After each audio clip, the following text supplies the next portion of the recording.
ಪಕ್ಷ ವಿರೋಧಿ ಚಟುವಟಿಕೆ ಹಿನ್ನೆಲೆಯಲ್ಲಿ ಬಿಜೆಪಿಯಿಂದ ಎಸ್ಟಿ ಸೋಮಶೇಖರ್ ಮತ್ತು ಶಿವರಾಮ್ ಹೆಬ್ಬಾರ್ ಇಬ್ಬರು ಶಾಸಕರನ್ನು ಉಚ್ಚಾಟಿಸಲಾಗಿದೆ. ಈ ಹಿಂದೆ ಬಸನಗೌಡ ಪಾಟೀಲ್ ಯತ್ನಾಳ್ ಅವರನ್ನು ಕೂಡ ಉಚ್ಚಾಟಿಸಿದ್ದು ನಿಮಗೆ ನೆನಪಿರಬಹುದು.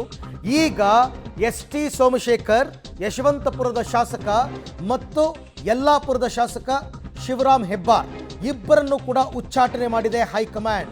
ಇದು ಎಕ್ಸ್ಪೆಕ್ಟೆಡ್, ಬಟ್ ತುಂಬ ತಡವಾಯಿತು ಅಂತ ಕೆಲವರೆಲ್ಲ ಮಾತನಾಡೋದು. ಇಬ್ಬರನ್ನೂ ಪಕ್ಷದಿಂದ ಉಚ್ಚಾಟಿಸಿ ಹೈಕಮಾಂಡ್ ಆದೇಶವನ್ನು ಹೊರಡಿಸಿದೆ. ಯಾಕೆಂದರೆ ಅವರು ಬಿಜೆಪಿಯಿಂದ ಶಾಸಕರಾಗಿ ಆಯ್ಕೆಯಾಗಿದ್ದರೂ ಕೂಡ ಪಕ್ಷ ವಿರೋಧಿ ಚಟುವಟಿಕೆಗಳನ್ನು ನಡೆಸಿದ್ರು. ಕಾಂಗ್ರೆಸ್ನವರ ಜೊತೆ ಹೆಚ್ಚೆಚ್ಚಾಗಿ ಗುರುತಿಸ್ಕೊತಾ ಇದ್ರು. ಕಾಂಗ್ರೆಸ್ ನಾಯಕರ ಜೊತೆ ವೇದಿಕೆಯನ್ನು ಹಂಚ್ಕೋತಾ ಇದ್ರು. ಅನೇಕ ಪ್ರಮಾದಗಳಾಗಿತ್ತು ಇವರಿಬ್ಬರಿಂದ. ಜೊತೆಗೆ ಅವರು ಕೂಡ ಪಕ್ಷದಿಂದ ಒಂದು ಕಾಲ ಹೊರಗಡೆ ಇಟ್ಟಿದ್ರು.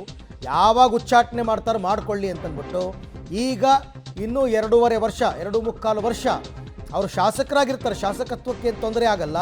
ಆದರೆ ಅವರು ಬಿಜೆಪಿಯ ಶಾಸಕರಲ್ಲ. ಇನ್ನು ಮುಂದೆ ಯಾವುದೇ ಮತದಾನ ಮತ್ತೊಂದು ಏನೇ ನಡೆದರೂ ಕೂಡ ಬಿಜೆಪಿಯ ಶಾಸಕರಲ್ಲ. ಇವರು ಆಲ್ರೆಡಿ ಕಾಂಗ್ರೆಸ್ ವೋಟ್ ಮಾಡಿದ್ರು. S T Somashekar